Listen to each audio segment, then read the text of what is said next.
pujian. Tuhan aku rindu, Tuhan aku siap. Haleluya. Amin.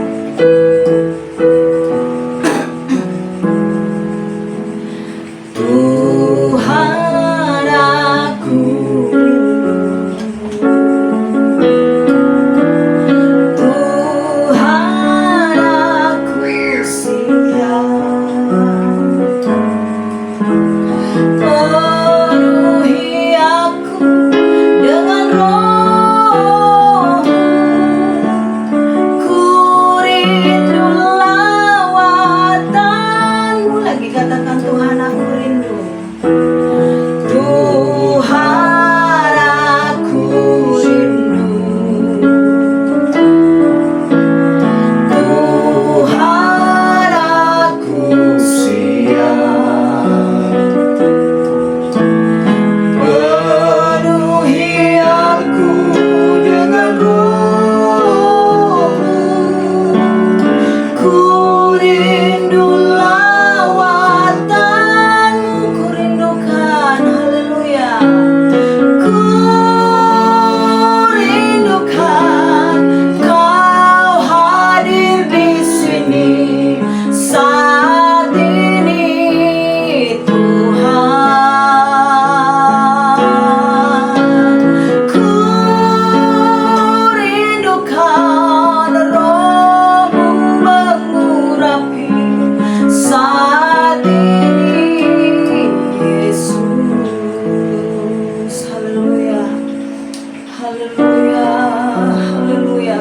Mari Bapak Ibu Saudara yang dikasihi Tuhan, sore hari ini Dia ada di tempat ini. Dia juga ada di tempat Bapak Ibu Saudara sekalian yang mengikuti ibadah ini. Dia mau bekerja, Dia mau melawati kita sore hari ini. Kita siapkan seluruh kehidupan kita untuk Roh Kudus itu boleh bekerja dan melawati kita semua sore hari ini. Mari, Dia mau memberkati kita. Dia mau hadir, Dia mau ada di dalam hidup kita saat ini. Buka hatimu, buka kehidupanmu. Dia boleh bekerja lebih dalam lagi sore hari ini dalam kehidupan kita. Kita nyatakan di hadapan Dia sore hari ini bahwa kita benar-benar rindu dan kita benar-benar siap. Dia boleh bekerja. Angkat pujian ini lagi sambil kita menyembah Dia. Kita nyatakan kerinduan hati kita di hadapan Dia saat ini. Haleluya, haleluya. Tuhan aku rindu, Tuhan aku siap. Amin, amin. Tuhan aku rindu, Tuhan aku siap. Penuhi aku dengan Roh-Mu, ku rindu lawatan-Mu. Lagi katakan Tuhan, Tuhan aku rindu, Tuhan aku siap. Amin, haleluya. Penuhi aku dengan Roh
hadapi saat ini, Yesus, saat ini Yesus, saat ini Yesus lagi bertanya, saat ini Yesus,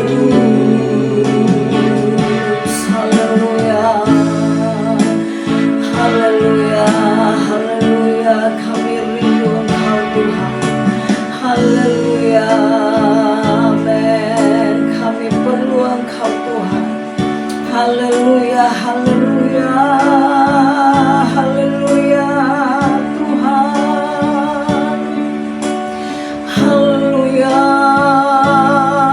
kami rindu Engkau Yesus, ini hidup kami Bapa, kami siap Engkau lawati sore hari ini Tuhan, kami siap Tuhan Roh Kudus-Mu bekerja di dalam kehidupan kami.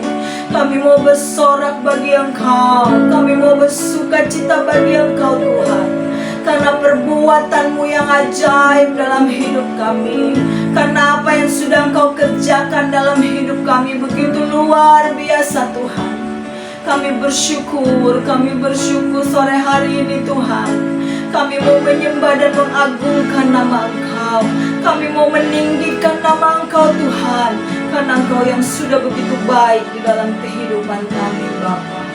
Mari Tuhan Yesus, mari Roh Kudus bekerja bagi kami semua Tuhan. Kami rindu Engkau Bapa, kami rindu Engkau melawati kami rindu Engkau memberkati kami sore hari ini Tuhan. Ibadah yang kami kerjakan sore hari ini, kerinduan kami mau mendekatkan diri kami kepada Engkau Tuhan. Mari Tuhan Yesus, Engkau yang melihat hati kami, Engkau yang melihat kerinduan kami Tuhan. Kami perlu Engkau memenuhi kembali hidup kami sore hari ini Tuhan. Mari bekerjalah untuk kami semua lewat ibadah kami sore hari ini. Pimpin ibadah kami Tuhan dari awal sampai pada akhirnya Tuhan Yesus. Engkau yang berkarya dan Engkau yang bekerja Tuhan sore hari ini. Terima kasih Bapa. Kami akan mulai ibadah kami hanya di dalam nama Tuhan Yesus Kristus. Haleluya. Amin. Puji Tuhan. Sore hari ini ketika Roh Kudus bekerja, ketika Roh Kudus hadir dan ada dalam hidup kita, kita akan bersorak-sorai bagi Tuhan. Karena begitu agung dan luar biasanya Dia dalam hidup kita. Haleluya. Bersorak-sorailah bagi Tuhan, hai seluruh bumi. Haleluya. Amin. Amin. Puji Tuhan. Amin. Haleluya. Bersorak-sorailah bagi Tuhan, hai seluruh bumi. Beribadahlah kepada Tuhan dengan sorak-sorai. Bersorak-sorailah bagi Tuhan, hai seluruh bumi. Beribadahlah kepada Tuhan dengan sorak-sorai. Nyatakanlah di hadapannya dengan sorak-sorai. Nyatakanlah di hadapannya dengan sorak-sorai. Lagi bersorak-sorai. Bersorak-sorailah bagi Tuhan, hai seluruh bumi.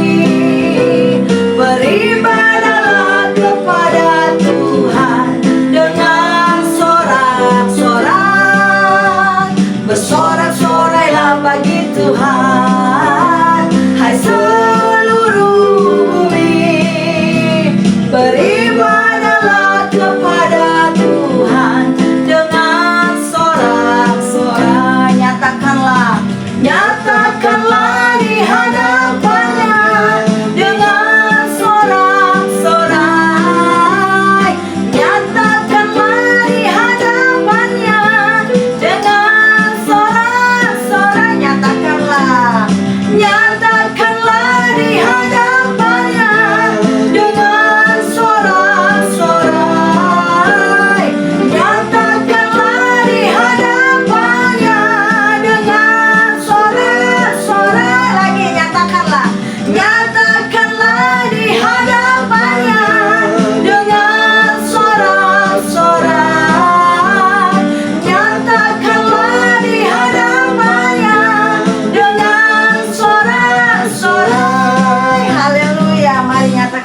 muliakan Tuhan dengan sorakan yang begitu luar biasa, karena Dia baik dan sangat baik dalam hidup kita. Nyanyi glory bagi Sang Raja. Haleluya, amin.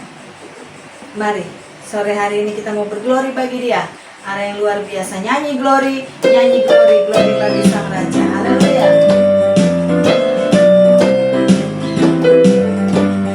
Nyanyi glory bagi Sang Raja. Oh, nyanyi glory bagi Sang Raja. Nyanyi glory bagi Sang Raja. Mari rayakan dan nyanyi, mari serukan. Haleluya. Mari serukan, hey, bahwa Yesuslah Raja. Oh, mari serukan, bahwa Yesuslah Raja. Mari serukan, bahwa Yesuslah Raja. Mari rayakan dan nyanyi, kita akan merasa bahagia. Kita akan merasa bahagia bila kita menyembah Dia. Kita akan merasa sukacita bila kita semua nyanyi glory bagi Sang Raja.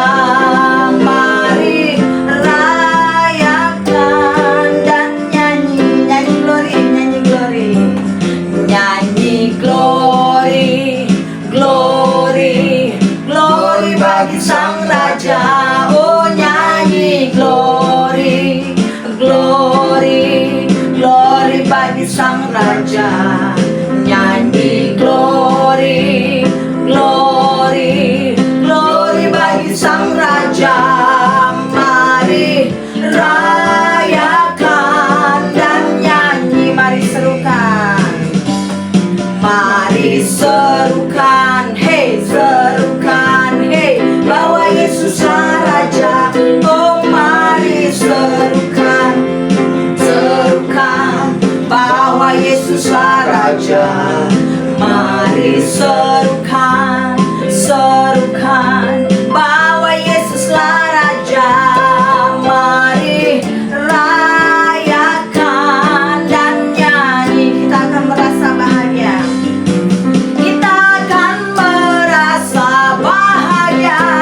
Bila kita menyembah Dia, kita akan merasa sukacita.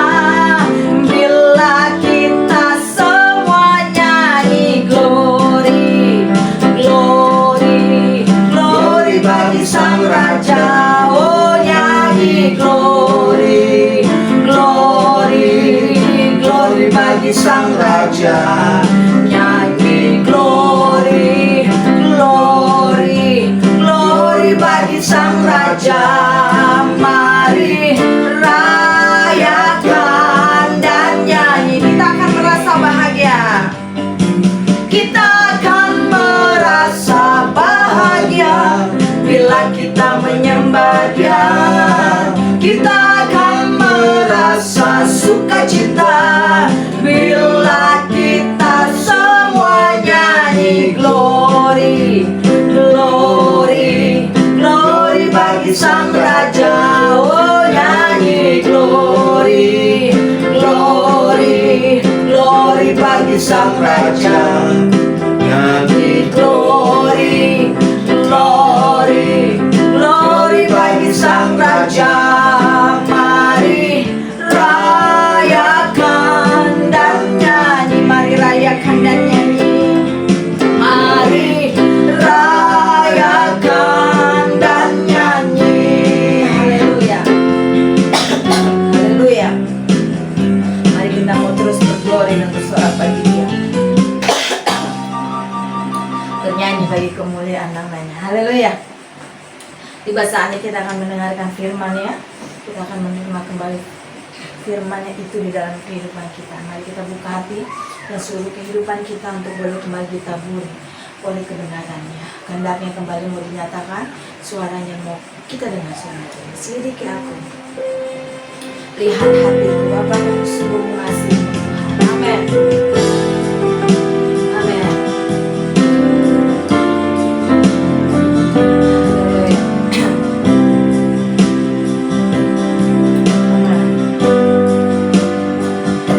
Selidiki aku, lihat hatiku, apakah ku sungguh mengasihimu, Yesus, Kau yang maha tahu dan menilai hidupku. Tak ada yang tersembunyi bagimu. Lagi selidiki aku, selidiki aku, lihat hatiku, apakah ku sungguh mengasihimu, Yesus, Kau yang maha tahu dan menilai hidupku. Tak ada yang tersembunyi bagimu. Telah kulihat kebaikan-Mu yang tak pernah habis di hidupku. Ku berjuang sampai akhirnya, Kau dapati aku tetap setia. Lagi setia aku, haleluya. Selidiki aku, lihat hatiku, apakah ku sungguh mengasihimu, Yesus, Kau yang maha tahu dan menilai hidupku.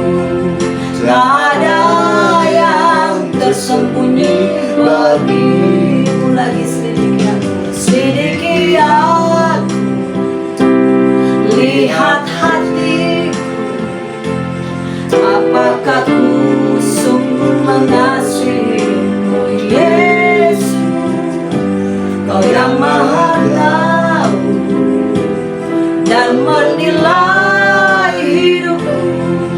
Tak ada yang tersembunyi bagimu. Telah kulihat kebaikan-Mu yang tak pernah habis di hidupku. Ku berjuang sampai akhirnya, Kau dapati aku tetap setia. Telah kulihat kebaikan-Mu yang tak pernah habis di hidupku. Ku berjuang sampai akhirnya, Kau dapati aku tetap setia. Lagi telah kulihat kebaikan-Mu yang tak pernah habis di hidupku. Ku berjuang sampai akhirnya, Kau dapati aku tetap setia. Kau dapati aku tetap setia. Kau dapati aku tetap setia.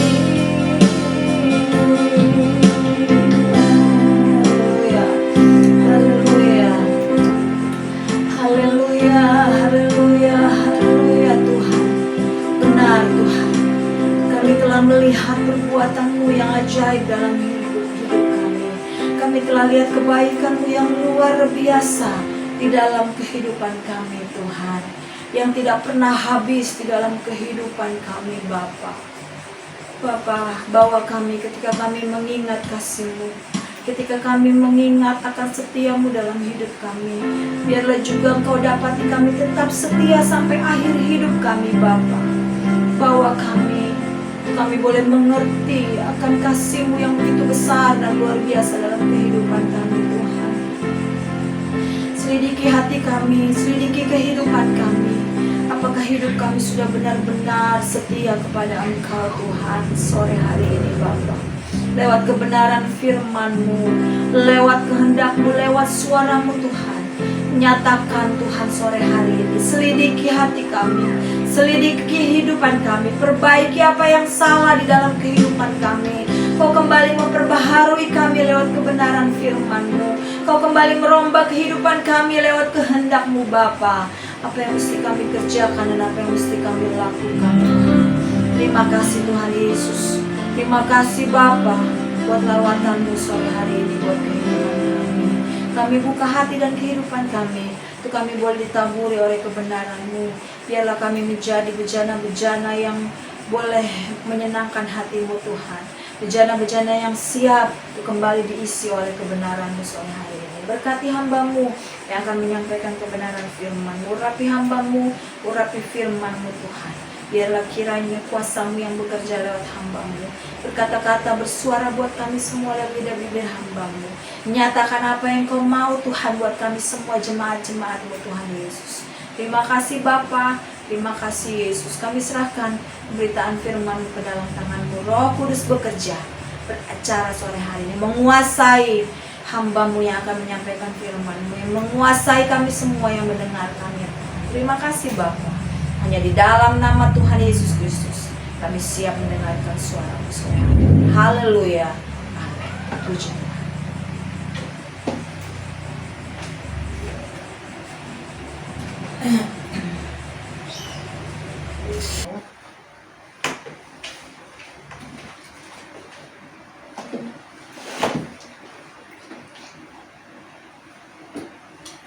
Puji Tuhan, Bapak Ibu Saudara yang dikasihi Tuhan Yesus, kita bersyukur pada kesempatan sore hari ini kita masih diberikan waktu oleh Tuhan untuk kita bisa beribadah. Dan saatnya kita sekarang akan mendengarkan firman Tuhan. Haleluya. Pujian kita mengatakan tadi, selidiki aku. Kita mau kalau tidak didapati tetap setia sampai kepada akhirnya. Haleluya. Memang kesudahan zaman, kesudahan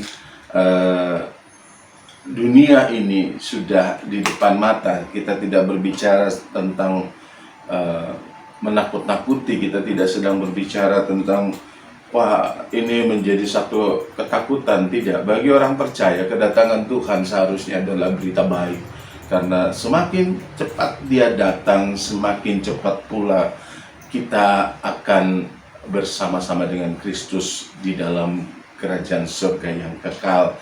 Haleluya. Nah, pada sore hari ini tema firman Tuhan mengenai kedatangan Tuhan. Tetapi saya tidak akan membahas tentang bagaimana atau apa dan siapa tentang kedatangan Tuhan ini, tetapi saya akan lebih melihat, kita akan lebih melihat kepada persoalan prinsip apa yang harus kita ketahui terkait kedatangan Tuhan. Tema kita sore hari ini adalah Yesus mau datang, lalu apa? Ya, dalam bahasa Inggrisnya Jesus is coming, so what? Ya. Tuhan Yesus sudah mau datang. Tuhan Yesus sudah mau, sudah sangat dekat sekali. Kita sama-sama baca di dalam Alkitab kita, di dalam surat Ibrani pasal yang ke-10. Surat Ibrani pasal yang ke-10. Kita akan mendasari firman Tuhan dari ayat ini, pasal 10 ayat yang ke-37. Ibrani pasal 10 ayat 37 dikatakan, sebab sedikit, bahkan sangat sedikit waktu lagi, dan Ia yang akan datang sudah akan ada tanpa menangguhkan kedatangannya. Ya, sebab sedikit, bahkan sangat sedikit waktu lagi. Nah, Bapak Ibu sudah dikasih Tuhan, kalau dikatakan sudah sedikit, ditekankan lagi, bahkan sudah sangat sedikit waktu lagi. Mari kita melihat apa makna dari sedikit waktu lagi. Ya, kenapa ini harus kita pahami, supaya kita tidak menjadi orang-orang yang tebak-tebakan, yang mereka-reka kapan Tuhan Yesus datang. Ya, sudah banyak orang yang disesatkan karena pengetahuan yang keliru. Kita tahu dulu ada orang beramai-ramai bunuh diri karena mau Tuhan datang. Ya, ada orang yang menjual hartanya karena Tuhan mau datang. Nyatanya sampai sekarang tahun 2021 masih sedikit waktu lagi. Ya. Lalu bagaimana kita melihat makna dari sedikit waktu lagi? Kapan itu? Nah, kalau kita lihat sejarah, Alkitab kita disahkan atau dijadikan dalam bentuk yang komplit atau dikanonkan, ya, seperti yang kita punya sekarang ini dalam versi yang kita punya, ya, tanpa deuterokanonik. Setidaknya ini sudah disahkan sejak abad keempat oleh gereja. Ya, jadi kalau abad keempat sampai sekarang abad 21, jadi 17 abad yang lalu gereja sudah memahami, gereja sepakat bahwa hari Tuhan sudah dekat. 17 abad. Bahkan kalau kita melihat, penulis Ibrani itu mengutip ayat yang ada di kitab Habakuk. Berarti bukan pada saat, ya, dia menulis itu kepada orang-orang Ibrani yang ada di perantauan. Surat Ibrani ini diperkirakan ditulis sekitar abad pertama. Nabi Yoel sudah menyinggung soal hari Tuhan. Dalam Yoel 1 ayat 15 dikatakan, wahai, hari itu sungguh hari Tuhan sudah dekat. Nah, Nabi Yoel menulis di 400 tahun sebelum Tuhan Yesus datang, lahir. Jadi kalau dihitung dari Nabi Yoel ke sekarang, ya 400 tambah 20, 4 tambah 21, kita sekarang, ya, 4 tambah 21, 25 abad, 2500 tahun. Sudah dikatakan sedikit waktu.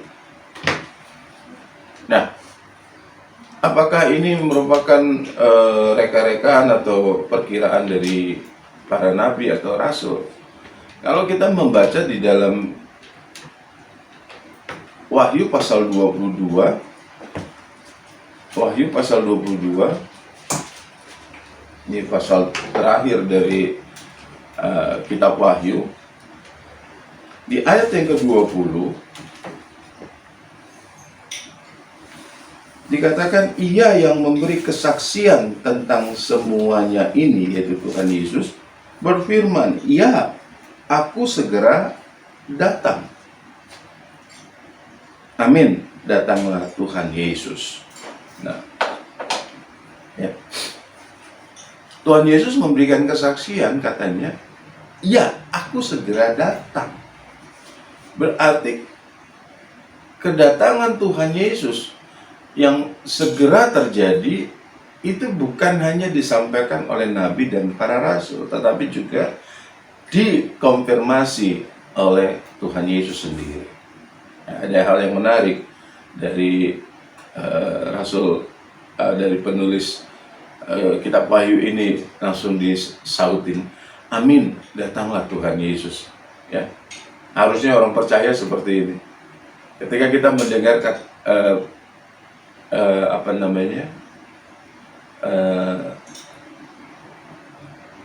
kedatangan Tuhan, ketika kita mendengar tentang isu kedatangan Tuhan, harusnya kita berkata seperti itu, amin, datanglah Tuhan Yesus. Ya, tapi kalau kita masih kepingin lama-lama di dunia ini, ya tentunya itu akan menjadi sesuatu yang menakutkan, menjadi sesuatu yang mengerikan. Dan ini yang terjadi. Kata sedikit waktu lagi ini membuat banyak orang ketakutan. Nah,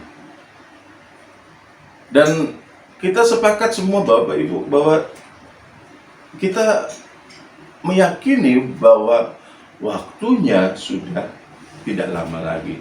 Tapi kapan? Tuhan Yesus mengatakan bahwa tidak ada yang tahu. Ya. Tidak ada yang tahu. Malaikat tidak tahu. Anak tidak tahu, hanya Bapa yang tahu. Kapan?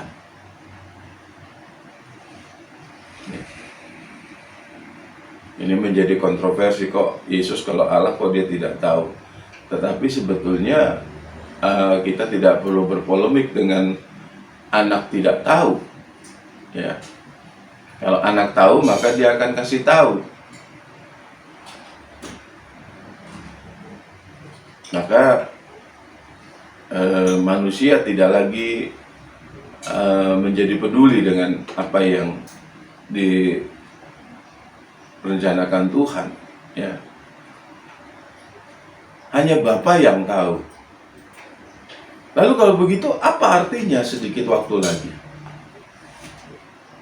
Nah, kalau kita membaca dalam 2 Petrus 3 ayat 8, di sana dikatakan bahwa di hadapan Tuhan satu hari sama dengan 1000 tahun, dan 1000 tahun sama seperti satu hari.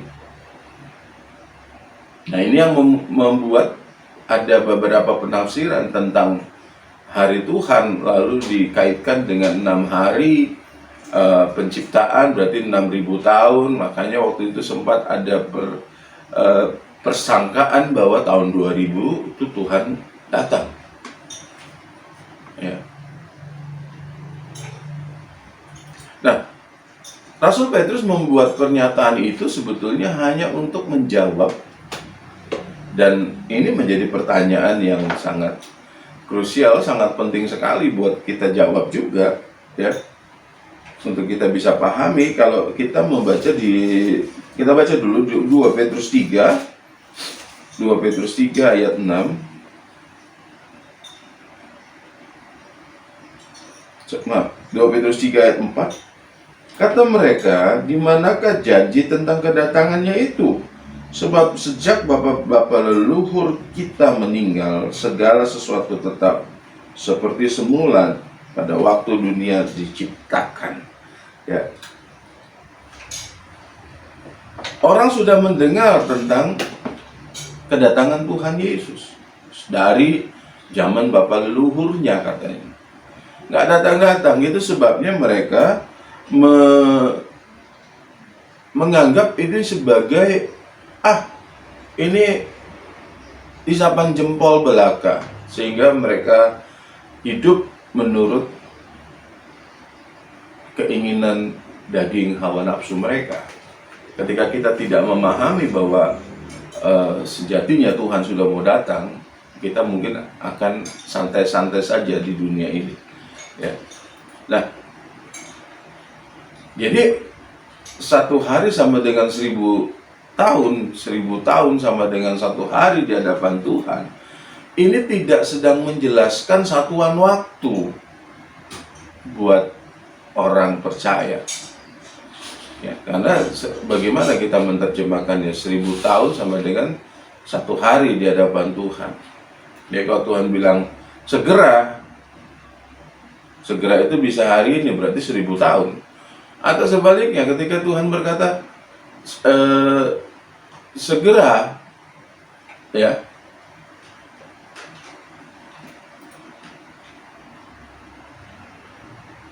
1 hari sama seperti 1000 tahun. 1000 tahun sama seperti 1 hari. Bingung kita, ya. Apakah segera itu masih 1000 tahun lagi? Kalau 1000 tahun lagi, itu berapa generasi? Ya, berapa generasi? Jadi, sedikit waktu lagi tidak merujuk kepada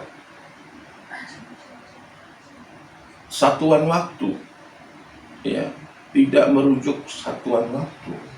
Tetapi pernyataan mengenai hari kedatangan Tuhan lebih menekankan mengenai kesiapan orang percaya pada kemungkinan waktu yang tak terduga. Ya.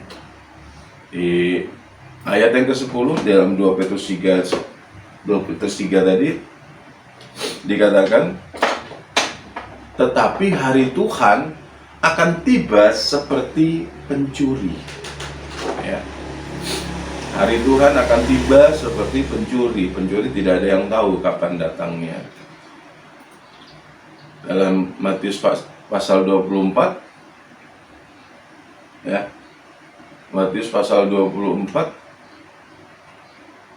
Tuhan Yesus memberikan peringatan-peringatan tentang berjaga-jagalah, tentang bahwa Tuhan bisa datang dengan tiba-tiba. Di Wahyu pasal 33 juga dikatakan, aku datang seperti pencuri. Ya, jangan sampai aku datang seperti pencuri. Begitu menurut Tuhan Yesus. Sehingga kita bisa artikan bahwa kesegeraan, bahwa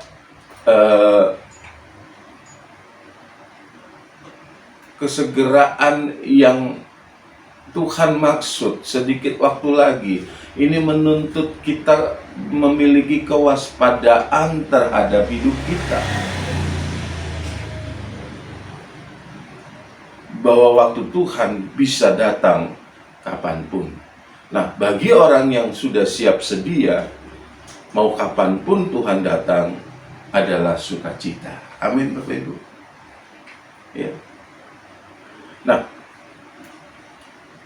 terkait dengan isu akhir zaman, dan ini sudah berlangsung berabad-abad lamanya, ya, manusia sibuk dengan mencari tanda.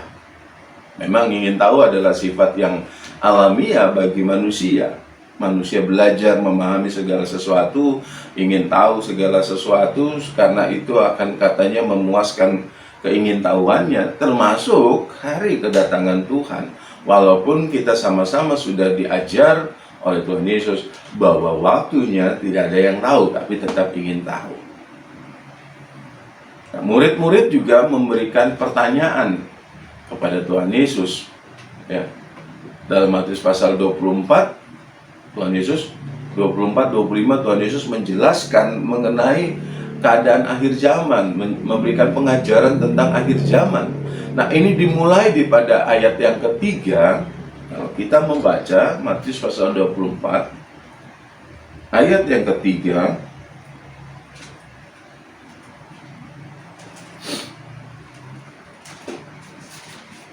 di sana dikatakan bahwa ketika Yesus duduk di atas bukit Zaitun, datanglah murid-muridnya kepadanya untuk bercakap-cakap sendirian dengan dia. Kata mereka, katakanlah kepada kami, bila manakah itu akan terjadi, dan apakah tanda kedatanganmu dan tanda kesudahan dunia? Sama seperti kita sekarang. Murid-murid juga minat kepada tanda-tanda kedatangan Tuhan Yesus. Ya, apakah salah? Tidak. itu manusiawi, ya, itu manusiawi Bapak Ibu. Tetapi yang menjadi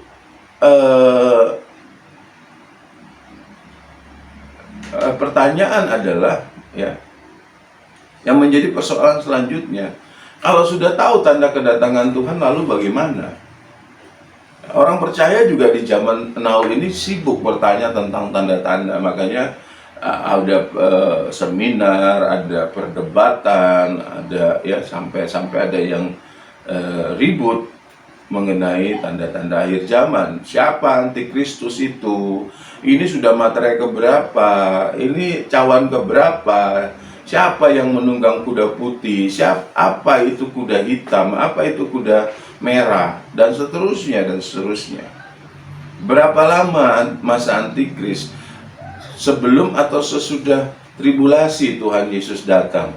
Ini menjadi perdebatan, ya, menjadi diskusi-diskusi yang bahkan bisa memicu perdebatan panas. Nah, yang jadi persoalan sama seperti tadi saya katakan, apa pentingnya pengetahuan kita? Kalau kita melihat merujuk kepada murid-murid Tuhan yang bertanya tentang tanda-tanda akhir zaman, mereka adalah orang-orang yang akhirnya dijelaskan oleh Tuhan Yesus di pasal 24 dan 25. Tetapi kita tahu bersama bahwa setelah mereka tahu tentang akhir zaman dan tanda-tandanya, Tuhan Yesus ditangkap, mereka kabur. Tuhan Yesus disalibkan, mereka menghilang. Ya. Tuhan Yesus bangkit, mereka tidak percaya. Tuhan Yesus mau naik ke sorga, mereka masih nanya pertanyaan yang duniawi, kapan engkau memulihkan kerajaan Israel? Ya. Orang berkata bahwa, oh puji, itu karena mereka belum dipenuhkan oleh Roh Kudus. Itu karena belum dipenuhkan dengan Roh Kudus.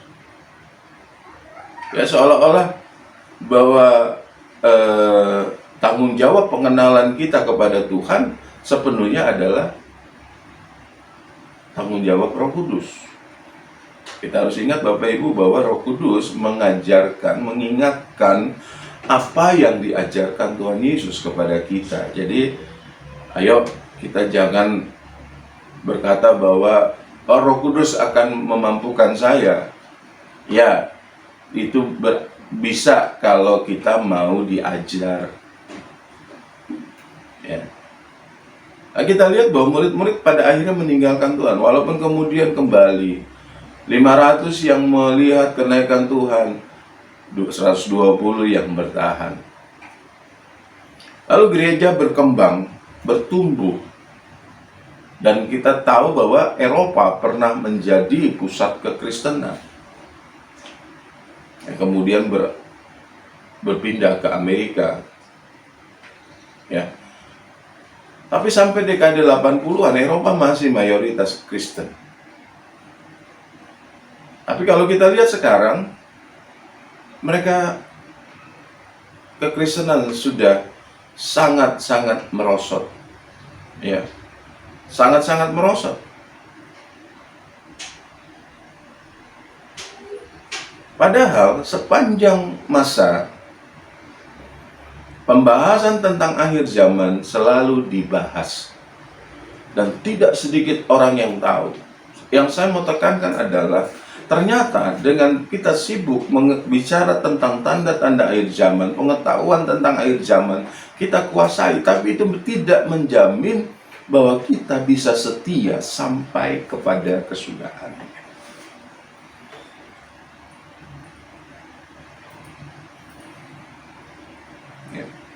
Jadi kalau kita sudah tahu tanda, yang menjadi pertanyaan besar, so what? Lalu kenapa? Bagaimana? Apa emangnya? Kalau sudah tahu Tuhan Yesus segera datang, lalu kita mau apa? Itu yang penting. Kita harus bagaimana? Itu yang lebih penting daripada kita mengetahui bahwa oh ini sudah materai kesekian. Wah, masa nggak boleh kita tahu ini sudah materai keberapa? Tidak masalah. Sejauh itu mendorong kita atau mendorong orang-orang di sekitar kita untuk lebih hidup suci, untuk membuat kita lebih mempersiapkan diri.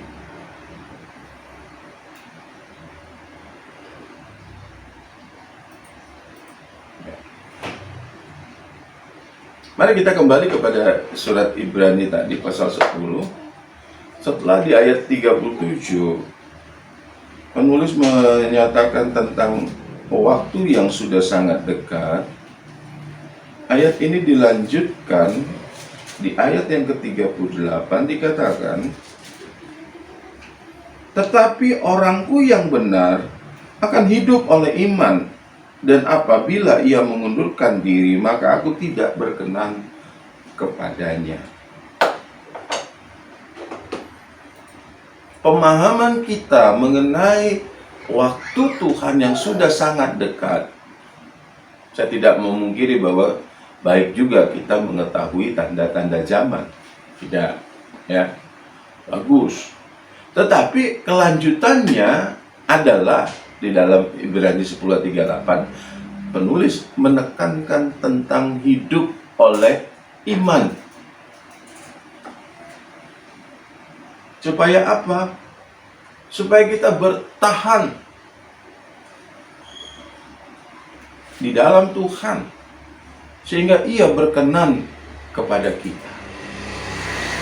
Ingat Bapak Ibu, Tuhan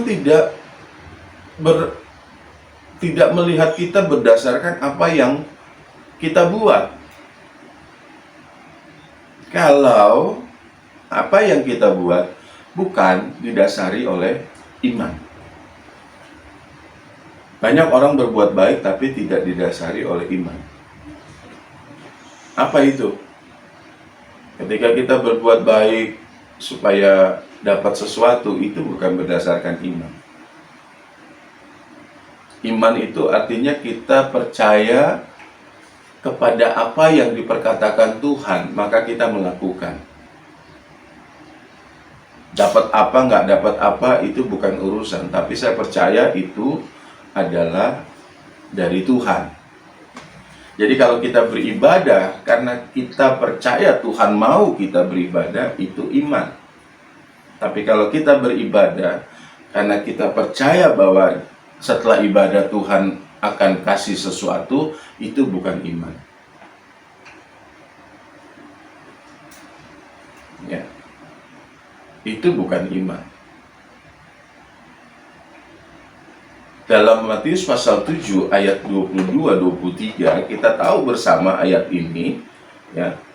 Kita tahu ayat ini sering kita baca bahwa ada orang-orang yang akan ditolak oleh Tuhan, dan justru mereka adalah orang-orang yang berprestasi luar biasa di dalam pekerjaan Tuhan. Ayat 22 dikatakan pada hari terakhir, Matius 7, pada hari terakhir banyak orang akan berseru kepadaku, Tuhan, Tuhan, bukankah kami bernubuat demi namamu dan mengusir setan demi namamu dan mengadakan banyak mukjizat demi namamu juga? Pada waktu itulah aku akan berterus terang kepada mereka dan berkata, aku tidak pernah mengenal kamu, enyahlah daripadaku, kamu sekalian membuat kejahatan. Ternyata banyak orang yang akan dikategorikan sebagai pembuat kejahatan walaupun mereka melakukan pelayanan. Kenapa? Karena dasar pelayanannya bukan berdasarkan iman. Kok bisa Pak Pendeta ngomong kayak begitu? Nah, ayat ini kan diteruskan kepada dua macam dasar di ayat 24. Siapa orang yang melakukan kejahatan dan siapa yang tidak? Setiap orang yang mendengar dan melakukan perkataanku, ya, mendengar perkataanku dan melakukannya, dia adalah orang yang bijaksana, katanya. Ya, seperti orang yang membangun rumah di atas batu. Nanti kita lihat bahwa rumah baik di atas pasir maupun di atas batu akan diterpa oleh angin, diterpa oleh banjir, dan yang bertahan adalah rumah yang di atas batu. Hidup orang yang mendengar, mengerti perkataan Tuhan, mendengar perkataan Tuhan, dan melakukannya akan memiliki kekuatan. Ya, banyak orang berkata, Roh Kudus kuatkan saya. Iya, Roh Kudus menguatkan kita melalui ingatan kita kepada firman Tuhan dan keinginan kita untuk melakukannya. Bukan Roh Kudus jamah kita terus kita punya kekuatan yang supranatural. Tidak. Pekerjaan Roh Kudus adalah mengajar. Pekerjaan Roh Kudus adalah mengingatkan kita kepada semua yang diajarkan oleh Tuhan Yesus. Sehingga ketika kita berkata, Roh Kudus kuatkan saya, itu berarti kita sedang berserah untuk mendengar firman Tuhan, berserah untuk melakukan firman-Nya tanpa berbantah-bantah dalam ketaatan. Nah, kalau kita sudah menjadi pendengar dan pelaku firman, maka hidup kita akan menjadi hidup yang kuat, yang kokoh seperti rumah yang dibangun di atas batu. Nah, ini yang dimaksud oleh hidup oleh iman. Tadi Ibrani 10 ayat 38 kata-kata, tapi orangku yang benar akan hidup oleh iman. Kalau orang yang tidak hidup oleh iman, dia akan mengundurkan diri dari ketaatan kepada firman. Jadi orang beriman itu bukan orang yang berpikir tentang apa yang akan dia dapatkan, tapi orang yang beriman itu adalah orang yang bertahan dalam kebenaran firman.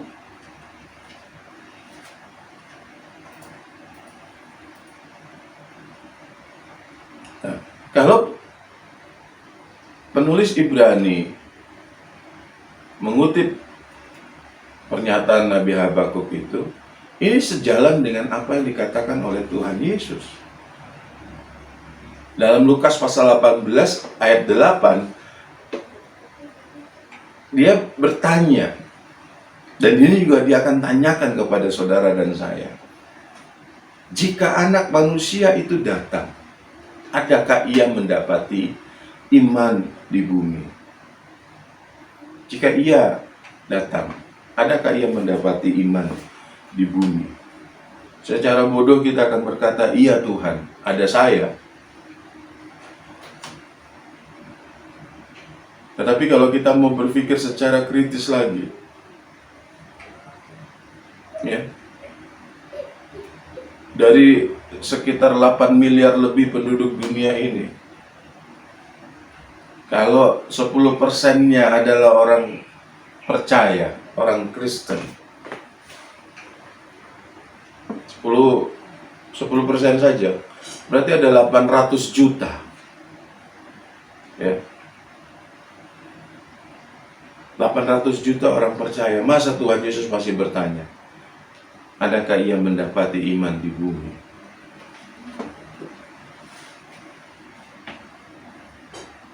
Tiap tahun sekolah Alkitab menghasilkan ratusan, bahkan mungkin ribuan hamba Tuhan. Sekolah teologi menghasilkan ratusan ribuan hamba Tuhan. Masa Tuhan Yesus masih bertanya, adakah ia mendapati iman di bumi? Logikanya kemana? Tetapi tentu saja kita mengukur pertanyaan Tuhan ini dengan logika kita yang sangat-sangat naif, yang sangat-sangat terbatas. Kalau anak manusia bertanya apakah ia mendapati iman di bumi, berarti banyak di antara kita yang tercatat sebagai orang percaya, tercatat sebagai orang Kristen, ternyata tidak memenuhi atau tidak ditemukan iman di dalam hidup kita.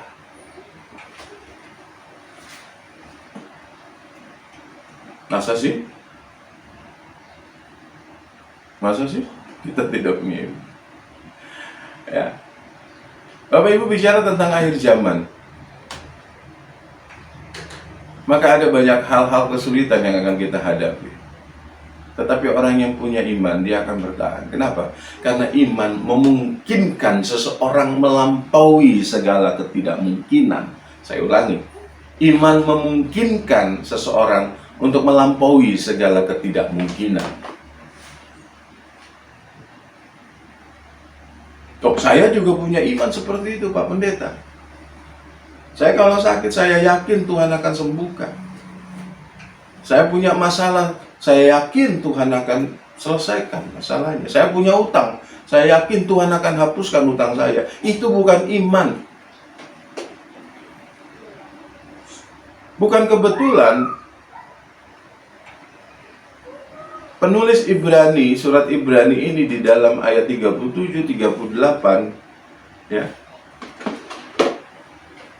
ini merupakan ayat-ayat terakhir sebelum dia menulis tentang iman di pasal 11. Ya. Pasal 11 itu kita tahu bahwa ada saksi-saksi iman. Di ayat 39 pasal 10 Ibrani dikatakan, tetapi kita bukanlah orang-orang yang mengundurkan diri dan binasa, tetapi orang percaya dan yang beroleh hidup. Kalau Bapak Ibu mau bertahan, apapun keadaan yang terjadi sekarang, kita tidak sedang membicarakan bertahan hidup secara lahiriah, tetapi kita akan hidup berdasarkan janji Tuhan. Ya, apalah artinya kita memiliki seluruh dunia ini kalau kita kehilangan nyawa, seperti itu Tuhan Yesus katakan. Tapi kita adalah orang-orang yang bertahan. Bertahan karena apa? Karena kita punya iman. Nah, lalu masuk ke pasal 11, bagaimana penulis Ibrani menjelaskan apa itu iman? Yang sering sekali kita salah tangkap, ya, bahwa iman adalah dasar dari segala sesuatu. Saya mengimani tahun depan rumah saya lantai 3, saya mengimani tahun depan anak saya sembuh, saya sehat, dan semua berjalan seperti kerajaan Cinderella. Ya, semua baik-baik saja. Tetapi kalau kita melihat, langsung kita buka di dalam Ibrani pasal 11 ayat 39, ini berbicara tentang tokoh-tokoh iman yang ada di dalam surat Ibrani ini. Pasal 11 ayat 39 di sana dikatakan, dan mereka semua tidak memperoleh apa yang dijanjikannya itu. Siapa yang menjanjikan? Tuhan, ya, Tuhan yang menjanjikan, sekalipun iman mereka telah memberikan kepada mereka suatu kesaksian yang baik. Ternyata Alkitab tidak berbicara tentang iman untuk mendapatkan sesuatu. Kita banyak terkecoh dengan kata iman yang mengalahkan dunia, iman yang dapat memindahkan gunung. Iman kalau sebesar biji sesawi akan bisa memindahkan gunung. Kita jangan salah kaprah dan membuat Tuhan Yesus salah dalam menyatakan itu. Iman seseorang memungkinkan dia melakukan, melampaui segala sesuatu yang jauh di atas atau jauh melampaui nalar dia. Bukan ke arah lahiriah, tetapi kepada hal-hal yang Tuhan kehendaki. Kenapa? Tokoh-tokoh iman yang ada pada saat yang ada di surat Ibrani ini, mereka dijanjikan oleh Tuhan, mereka taat kepada Tuhan, tapi mereka tidak dapat apa yang dijanjikan. Ya.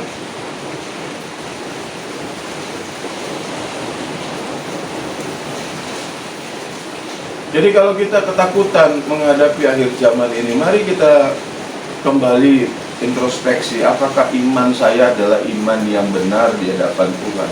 Sehingga kita menatap segala persoalan hidup, segala kemungkinan itu tidak menggoyahkan kita. Kita tahu sama-sama bahwa pada akhir zaman Roh Kudus mengingatkan akan datang masa-masa yang sukar. So what? Kita punya iman. Iman yang membuat kita mendengarkan, mengerti firman Allah dan melakukannya. Jadi kapanpun Tuhan mau datang, kapanpun mau dinyatakan materi-materi yang ada di kitab Wahyu, kita adalah orang-orang yang siap. Mari kita mempersiapkan diri kita, ketimbang kita sibuk mencari tahu, ketimbang kita sibuk memperdebatkan persoalan-persoalan tanda-tanda akhir zaman, ya, yang akhirnya justru malah membingungkan. Tidak sedikit jemaat berkata, mana yang benar? Yang benar adalah engkau harus hidup di dalam iman. Engkau harus bertahan di dalam iman. Bagaimana caranya? Engkau mengerti firman, engkau melakukan firman. Maka kedatangan Tuhan, mau kapanpun dia datang, seperti 5 gadis yang bijak, 5 anak darah yang bijak. Kapanpun Tuhan itu datang, mereka siap. Dan tidak ada yang bisa mencuri bagiannya. Tapi dibandingkan dengan 5 gadis yang bodoh, ketika Tuhan mau datang, mereka terpaksa mencari minyak dulu, mencari segala sesuatu dulu, sehingga ketika Tuhan itu datang, mereka tidak ada di tempat, hilang semua apa yang mereka punya. Ayat terakhir kita membaca di dalam Wahyu pasal 3 ayat 11. Wahyu 3 ayat 11. Ini memang diberikan kepada jemaat di Philadelphia, tetapi ini juga berlaku bagi kita. Wahyu 3 ayat 11 dikatakan, aku datang segera, peganglah apa yang ada padamu, supaya tidak seorang pun mengambil mahkotamu. Apa yang ada pada saudara? Apa yang ada pada saya? Terkait dengan kedatangan Tuhan, pastikan bahwa kita ada iman pada diri kita, sehingga ketika dia datang, dia bertanya, apakah anak manusia, apakah ia akan mendapati iman di bumi? Maka kita bisa berangkat tangan, aku ada tuh, aku ada. Apa yang kita buktikan? Bahwa saya ada di sana. Aku mendengar firman-Mu Tuhan, aku mengerti firman-Mu Tuhan, aku melakukan firman-Mu Tuhan. Tidak gampang. Bagi sebagian orang mungkin menjadi kesulitan untuk melakukan firman, tetapi aku melakukannya Tuhan, karena aku percaya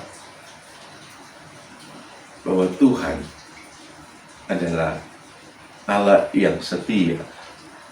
Janji Tuhan, kehidupan yang kekal itu akan tetap menjadi bagianku. Maka kita sedang memegang apa yang ada pada kita. Supaya apa?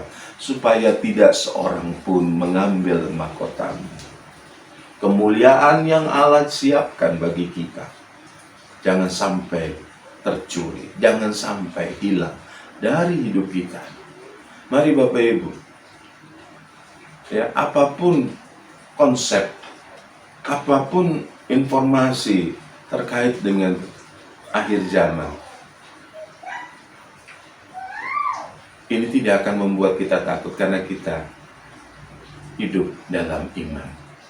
Pak Pendeta, kok sederhana sekali tentang iman? Iya, banyak hal yang sederhana, tetapi kita anggap terlalu sederhana sehingga kita kehilangan segala sesuatunya. Tetapi kita mau hidup dalam iman. Haleluya. Mari kita tunduk kepala, kita berdoa. Bapa di surga yang baik, terima kasih sudah mengingatkan kami akan kehidupan kami yang semestinya di hadapan Tuhan, sehingga kapanpun Engkau datang, apakah itu secara pribadi kepada kami, pada saat Engkau memanggil kami, atau pada saat Engkau menyatakan diri datang dan sebagai akhir dari segala sesuatu, kami ada di situ dan Engkau dapati ada iman di dalam hidup kami. Ampuni ketidakmengertian kami selama ini. Ampuni keteledoran kami Tuhan, sehingga kami tidak hidup di dalam iman yang semestinya kepada Engkau. Tetapi melalui kebenaran yang kami dengar pada sore hari ini, kami siap dengan kedatangan Tuhan. Dengan kami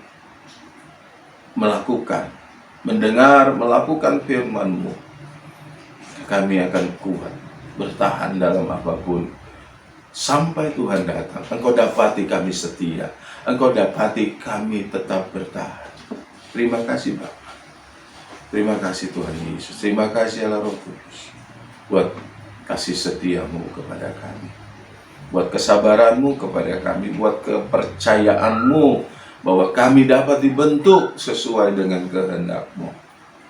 Berkati sidang jemaat-Mu, berkati umat-umat-Mu, setiap orang yang beribadah bersama kami pada sore hari ini, mendengarkan firman-Mu. Biar Allah Roh Kudus membawa mereka semua, membawa kami semua kepada setiap kebenaran yang Tuhan ajarkan. Dan biarlah Tuhan, kasih setia-Mu ada di atas hidup kami, sehingga kami akan tetap setia sampai Tuhan datang, sampai kami disempurnakan serupa seperti Kristus. Terima kasih Bapa yang baik, terima kasih. Engkau melawati setiap anak-anak-Mu, Engkau memberkati mereka semua di dalam setiap pergumulan kehidupan masing-masing, baik keluarga, rumah tangga, anak-anak semua. Masa depan kami semua ada di dalam tangan Tuhan. Damai sejahtera Allah memenuhi kehidupan kami. Kami berdoa bagi bangsa negara kami, pemerintah yang ada, dari Bapak Presiden, pada gubernur, pada wali kota, camat, lurah, RW, RT, Tuhan. Semua Tuhan berkati. Tetangga-tetangga kami Tuhan berkati. Bangsa Indonesia ini Tuhan berkati. Aparat keamanan, TNI, Polri, Tuhan berkati. Lembaga-lembaga yang ada di negara ini Tuhan berkati. Bahkan setiap orang yang memiliki keinginan yang buruk bagi bangsa ini, Tuhan lawati mereka, Tuhan berkati. Berikan damai sejahtera Tuhan atas bangsa ini. Terima kasih Bapa yang baik, terima kasih.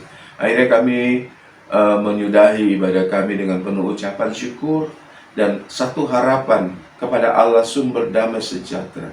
Kiranya menguduskan baik roh, jiwa, tubuh kami terpelihara sempurna sampai Tuhan Yesus datang kembali menjemput kami. Terima kasih Bapa, di dalam nama Tuhan Yesus Kristus kami berdoa. Sekarang saudara-saudara yang dikasihi Tuhan, arahkan mata hatimu kepada Allah dan terimalah berkat yang sempurna dari Allah Bapa, Allah Putra, dan Allah Roh Kudus menyertai memenuhi kehidupanmu mulai dari saat sore hari ini sampai Maranatha Tuhan Yesus datang kembali. Semua kita yang diberkati Tuhan sama-sama katakan amin. Tuhan memberkati kita semua, tetap semangat, tetap sehat, jaga protokol kesehatan. Shalom, haleluya.